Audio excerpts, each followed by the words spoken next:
Prezadíssimo telespectador, estamos começando mais um programa Mídia Cidadã, aqui na sua TV comunitária, que é distribuído por todo o estado de São Paulo e por todo o Brasil, pela ACESP e pela ABSECOM.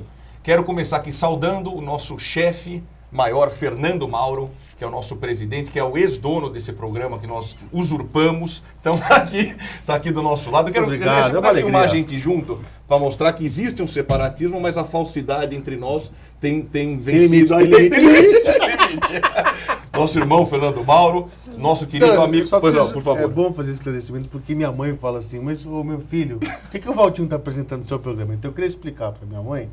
Que, olha, é muito melhor ficar nas mãos do Valtinho do que de qualquer outro, porque ele já é amigo. Já é amigo. É praticamente da família. Você liga pra minha mãe, ô tia. É, mais fácil. Enfim. Não, e também dá liberdade pro Fernando Mauro poder visitar Campos do Jordão, que é a cidade que ele tanto ama. Inclusive, eu já convidei o Fred, que é prefeito de Campos do Jordão, porque talvez um fim de semana o Fernando não vá poder e a gente traz o prefeito. Cumprimentar o nosso querido amigo Zé Rubens também, que está aqui hoje não na posição de Percival, hoje a gente espera bastante participação incisiva com a barba nova também. Barba nova. Cumprimentar com a barba abraço nova. aos amigos aí É, da deixa TV eu aberta. explicar. Esse negócio da barba foi o seguinte. Traz câmera em mim. Câmera em mim. Não, é o seguinte. Eu falei o seguinte pro Valtinho. Valtinho, você vem com aquele programa com aquela barba por fazer Eu e tirei. tal. Me explica isso. Aí o Valtinho falou, não, eu vou tirar. Só que nós não combinamos com o Zé Não Rubens. combinamos com o Zé O Zé Rubens. Rubens achou que era pra vir assim. E hoje aqui no nosso programa é um momento histórico para a nossa TV, para o nosso canal, para as emissoras públicas. A gente recebe ele, que é vice-governador do estado de São Paulo, foi deputado constituinte. Eu falei que no GC tinha que pôr o nome dele embaixo e escrever tudo, porque é um homem que foi tudo, um homem público que honra o voto do povo brasileiro, um homem público que a sua competência só não é superada pela sua qualidade ética e moral. Nosso querido amigo, ministro Guilherme Afife Domingos. Tudo bem, Valtinho, Mauro, Zé Rubens. Um grande prazer poder estar com vocês aqui. Para nós é uma alegria muito grande estar recebendo mais do que um amigo, um ministro, hoje ministro da presidenta Dilma, ministro que tem o papel de ajudar na burocracia da criação das empresas, que hoje é tão difícil abrir uma empresa. E nós vamos falar... Ajudar na burocracia não, contra a burocracia, né? Na burocracia, Ah, entendeu? sim, Vamos sim, eliminar. E é uma secretaria especial, um ministério, que foi criado exatamente para essa pauta tão importante, que é a desburocratização para a criação. Eu aqui compartilho com o telespectador, tenta montar uma empresa, quanto tempo demora? Pior que isso, tenta fechar uma empresa, quanto tempo demora? Né? O que emperra, a quantidade de impostos, a enxurrada de não empregos que são gerados pela burocracia. Né? A pessoa muitas vezes quer contratar, quer se alinhar, mas um funcionário custa 200%, fica impraticável, aí começa a informalidade e o doutor Guilherme é um combatente aí para formalizar os trabalhos por todo o país. Ministro, queria começar aqui perguntando, conta um pouco para nós do Ministério, as principais atividades do Ministério. Bom, primeiro é um ministério. É bem pequeno e nós fizemos questão que assim o fosse. Exatamente porque ele é um ministério de coordenação. Ele não é de execução. Nós estamos ali para lembrar a todos que existe o tratamento diferenciado para a micro e pequena empresa, garantido pela Constituição, e que isso permanentemente é esquecido. Então eu estou me lembrando daquela publicidade, não esqueça da minha Calói. Lembro. Papai, não esqueça da minha Calói. Então, é a mesma coisa você dentro do governo lembrar a todos no governo, cadê o tratamento diferenciado da micro e pequena empresa? E começamos agora um trabalho que o principal papel do Ministério, ele vai se concentrar na Redecim. A Redecim é a rede para abertura e fechamento de empresas no Brasil, criando o balcão único, né? O balcão único digital, porque no mundo digital, quem viajam são os dados, não as pessoas. Okay. Então, e nós temos que dar um salto do medieval para o digital. Porque hoje, se você pegar uma junta comercial, ela tem procedimentos medievais. São os éditos, manuscrito, né? Éditos, proclames, proclamações, publicações.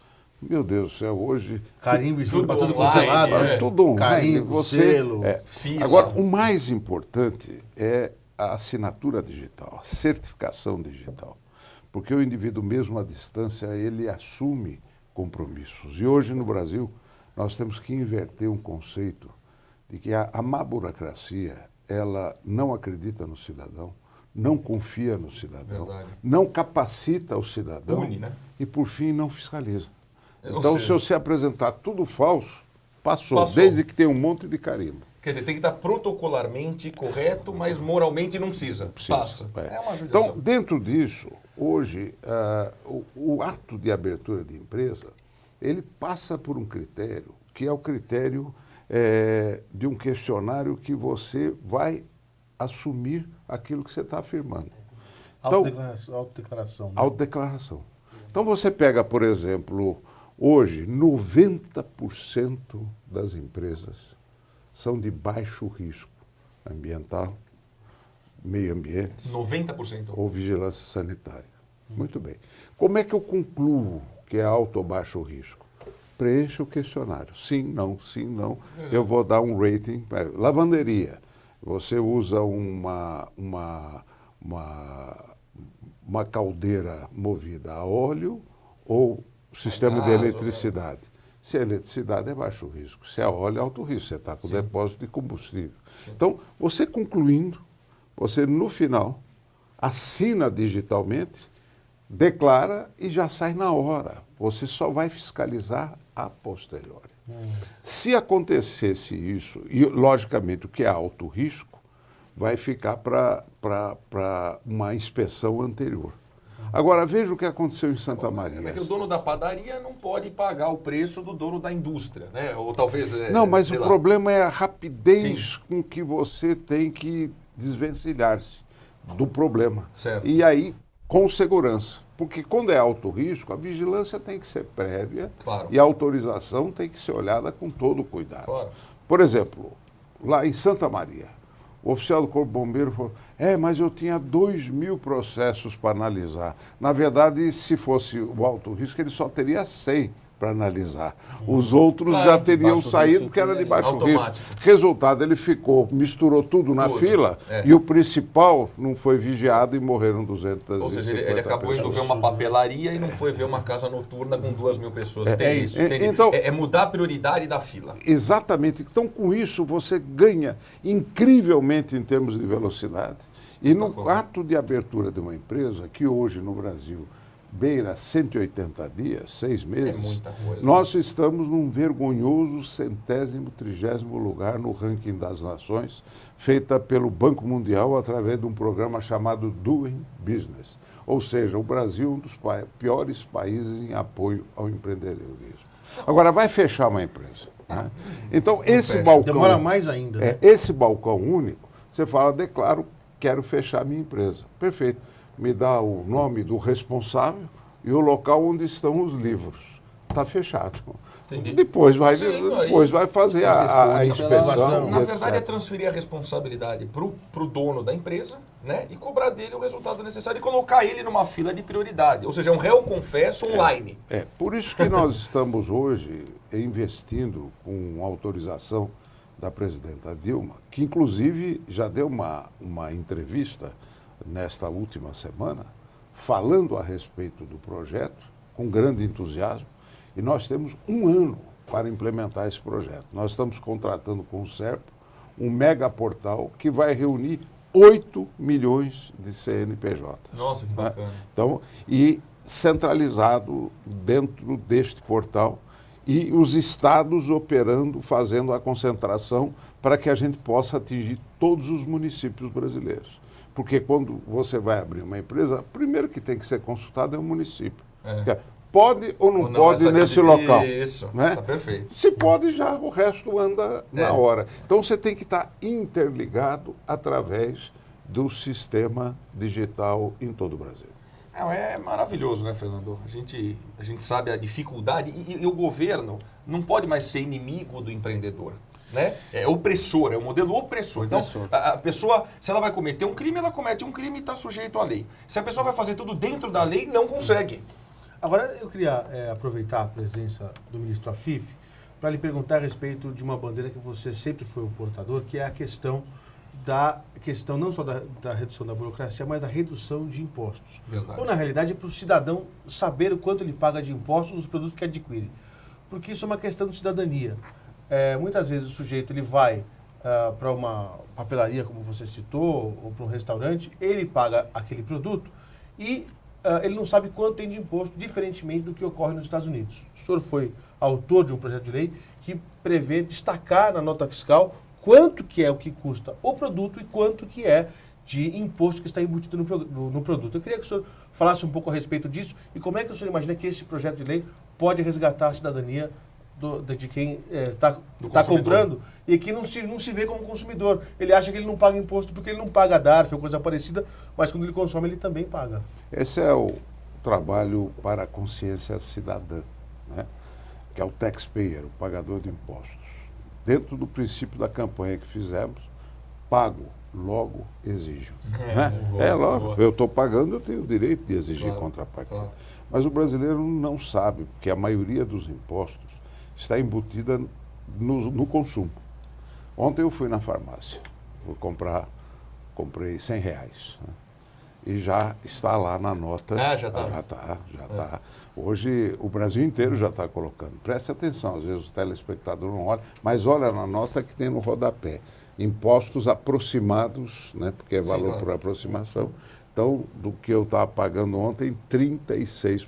De R$100, R$36 era o imposto embutido na nota lá na farmácia. Né? Esse é um projeto de sua autoria, não é? Fui o autor na Constituição e depois fizemos a mobilização do De Olho no Imposto, que foi uma campanha onde nasceu o impostômetro. O senhor presidia a Associação Comercial. Exato. E tinha umas banquinhas no centro com produto exato. E o imposto, eu lembro bem disso. Feira do Imposto. Feira do Imposto. Feirão do Imposto, é isso aí.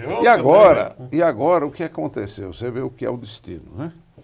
Chegando no Ministério da Micro, pequena empresa, não está diretamente ligado a isso. Mas a presidenta Dilma sancionou o projeto de lei, que foi aprovado. Foi até um companheiro nosso, o Guilherme Campos, o relator. Esteve aqui com a gente. Exatamente. E aí, para regulamentar, foram 6 meses e a Receita apresentou uma proposta de regulamentação que era para não funcionar, ou seja, queria que modificasse a lei. Entendi. Sempre foram contra essa divulgação. Foi um sim, aquele sim do Chaves, que ele faz sim com a cabeça e não com a boca. E aí o resultado foi que me chamaram. Né? Como é que é o impasse? Falei, olha, vamos fazer o seguinte, dá 1 ano de prazo sem multa e vamos deixar regulamentar de acordo com a realidade. Então, eu até expliquei. A técnica do jardim japonês. No Japão, quando vão fazer um jardim, antes de chamar o arquiteto, né, para fazer o paisagismo, eles jogam um preparado e deixam as pessoas passarem. Por onde as pessoas passam, isso fica marcado, eles vão projetar as passarelas. E onde não pisa, põe grama. Né? Melhor do que pôr a grama e depois... Deixa acontecer. Então eu falei, pode deixar que o mercado vai colocar. Vai se autorregular, né? Então, aí o que eles fizeram? Mateus, toma que o filho é seu, né? Então, resultado, entregaram para mim a regulamentação. Então, nós estamos trabalhando, mas o mercado já está fazendo. Hoje é muito simples dentro do sistema de informática. Para as pequenas empresas que tenham dificuldade de colocar em nota, põe ali um cartazete, põe ali uma lista. Na né? verdade, é muito mais um ato de cidadania do que uma lei de comunicação. Si claro, comunicação. Então, estamos aí em plena vigência da lei. E agora, levou 25 anos. Só 25 anos, né? Agora, só um bastidores aqui. O senhor se pega muito com o pessoal da Receita? Não, porque eu sei que o senhor é um autocombatente na redução de impostos, até porque reduzir impostos não significa reduzir a arrecadação, né? Não, às vezes é o contrário. Acho que combate sonegação, incentiva. E a turma lá? Quando o senhor vem o simples, Eu primeiro quero dizer que eu tenho um grande respeito pelo pessoal da Receita Federal. Claro.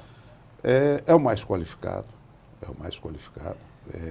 é o mais bem pago do funcionalismo. Justo. É a elite do funcionalismo público. Agora, eu falo para eles, eu tenho um grande respeito pela Receita Federal do Brasil. Agora, não tenho o mesmo respeito pela despesa federal do Brasil. Porque tudo tem que ser ajustado através da receita. Dá um corte na despesa para não ter que aumentar tanto imposto. E da micro e pequena empresa, já entrando no assunto do Simples... A formulação do Simples é do senhor. Sim, foi em 19... Eu coloquei o artigo da Constituição, que é o 179, que dá o tratamento diferenciado. E quando estava na presidência do SEBRAE, 6%, comandamos a aprovação do dispositivo constitucional que se transformou em Simples. O nome Simples nasceu aí. E hoje o Super Simples foi exatamente porque, quando nós fizemos na época, só podia unificar os tributos federais. Aí veio uma emenda constitucional que União, Estado e município tem que dar um tratamento diferenciado único. Na mesma guia de arrecadação você pode pagar todos os tributos. E aí eles se distribuem como é o IPVA. Bom, só que hoje você paga num local só que você depois tem que fazer as declarações acessórias, que é o que mata em termos de burocracia. Então nós estamos mudando a lei agora para ter uma obrigação acessória única também. Tudo unificado. Segundo, tem uma distorção promovida pelos governos estaduais, criando a substituição tributária. Quer dizer, quando a micro e pequena empresa tem um tratamento diferenciado do imposto na ponta, o que fizeram os estados? Começaram a recolher o imposto cheio na indústria, eliminando o benefício do micro e pequeno empresário em desrespeito à Constituição, que obriga o tratamento diferenciado. Esta é outra briga que nós vamos ter. E a terceira, a Constituição diz, a micro e pequena empresa terão um tratamento diferenciado e fala a micro e pequena empresa assim definida em lei. A lei definiu que a micro e pequena empresa é que fatura 360 mil o micro e 3 milhões e 600 o pequeno. Ora, tudo que tiver dentro dessa faixa é simples. Não. Você pode e você não pode. Tem que optar. O jornalista não pode, porque é atividade intelectual. Isso. Contador pode. Não pode. Contador pode, mas um corretor de seguro você tira a base de valor e passa para a base de atividade. Não faz sentido. Não é complicado. Portanto, é outro ponto. Universalização do Simples. Baseado na receita da empresa. E hoje, eu até conversando com a presidente Dilma, que concorda integralmente, eu fiz uma conta para ela, que é o seguinte, no Brasil, nós temos 8 milhões de CNPJs. Ou seja, 8 milhões de pessoas jurídicas, empresinhas, empresonas. Muito bem. Só que 97% é empresinha. É mesmo? 97%. Se um incentivo que você dá, que facilite a vida dela em burocracia, em diminuição do imposto, que não é nada na arrecadação, 8 milhões, se cada um gerar um emprego, serão 8 milhões de empregos no Brasil. 8 milhões de empregos no Brasil impacta em 25% do total de empregos privados. Nossa! E impacta na vida de 32 milhões de pessoas no núcleo familiar vezes 4. Então, veja, não existe programa que dê mais efeito de aumento de renda. É quase um programa social. Praticamente é. Portanto, de autossustentação. De autossustentação. É social sem assistencialismo. Isso, tá? Isso. Portanto, a importância do Ministério ela é traçada por isso. E não tinha ninguém se preocupando com isso. E você sabe que nos governos os grandes tomam conta da cena pelos seus grandes interesses, grandes estruturas.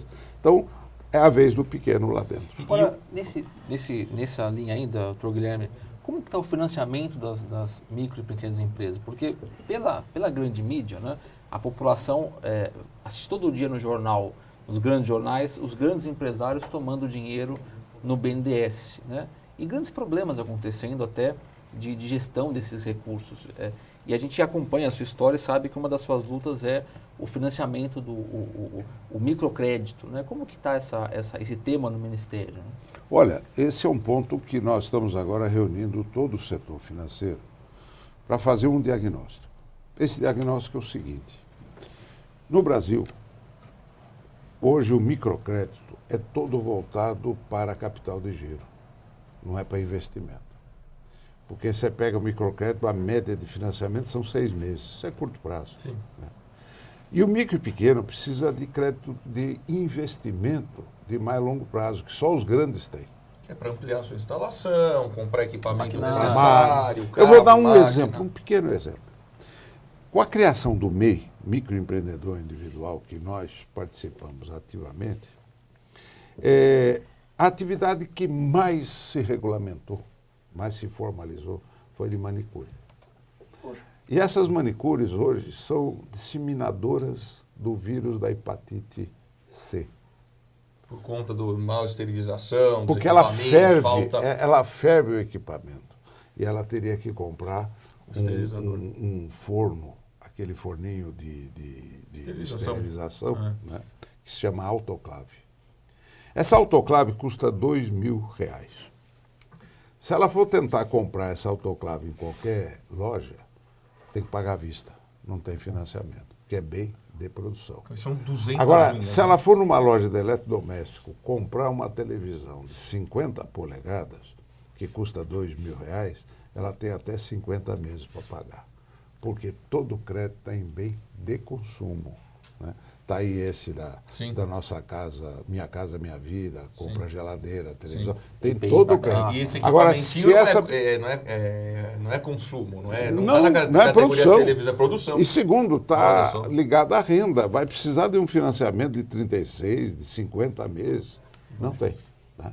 Então, nós temos hoje que voltarmos para esta história do equipamento novo e usado. Porque às vezes você tem um equipamento usado que serve para aquele, claro. tá? E que ele tem que ter um financiamento. Aí, como é mais longo prazo, nós temos que criar um fundo garantidor, que é uma espécie de seguro de crédito, porque você vai ter alienação fiduciária da máquina, dada em garantia, sim. e uma garantia suplementar de um fundo, porque no Brasil só se dá prata a quem tem ouro. Ou seja, você só dá crédito de longo prazo para quem tem um bem, ou bens para dar em garantia. Para quem, em tese, não precisaria do crédito de longo prazo. Então você veja como é importante hoje o processo do crédito de investimento. Então é sobre isso que nós estamos nos debruçando com o Banco do Brasil, o BNDES, e o sistema Caixa e o sistema bancário em geral para a criação desse fundo e destravar esse crédito. Olha, ministro, o senhor continua brilhante com a sua explanação. No começo do programa,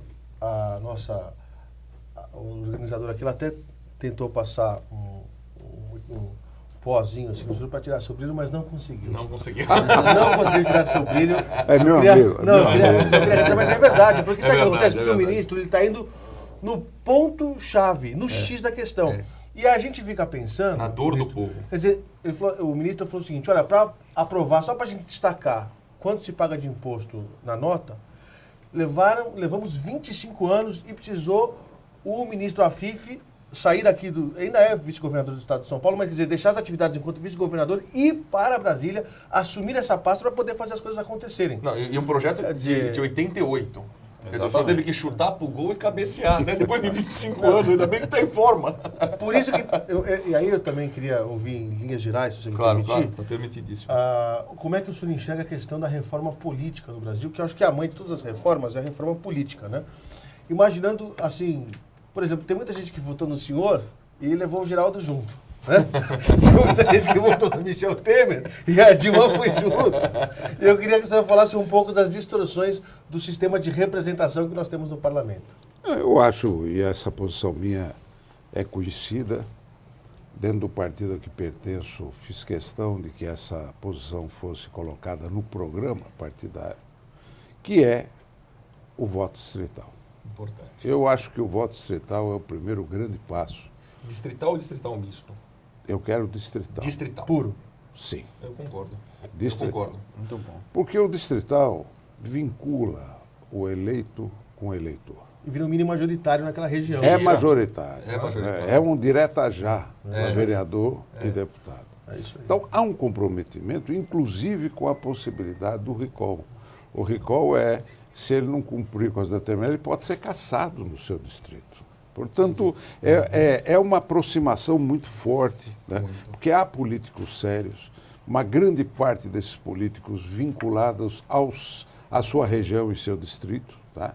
Agora, quando você fala em voto distrital na Câmara, a turma está de acordo. Tá? Para o ano 2080.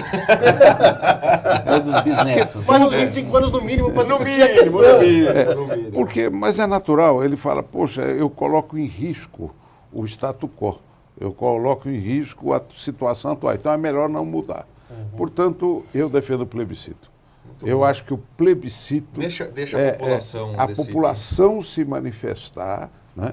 Porque aí você pergunta se quer distrital ou proporcional. Fala, mas o povo não sabe o que é isso. Vai saber na campanha. Vai saber, Tá exatamente. certo? Você E deixa vai, os grupos se você movimentarem. vai exatamente discutir e vai permitir, então, dizer se é distrital.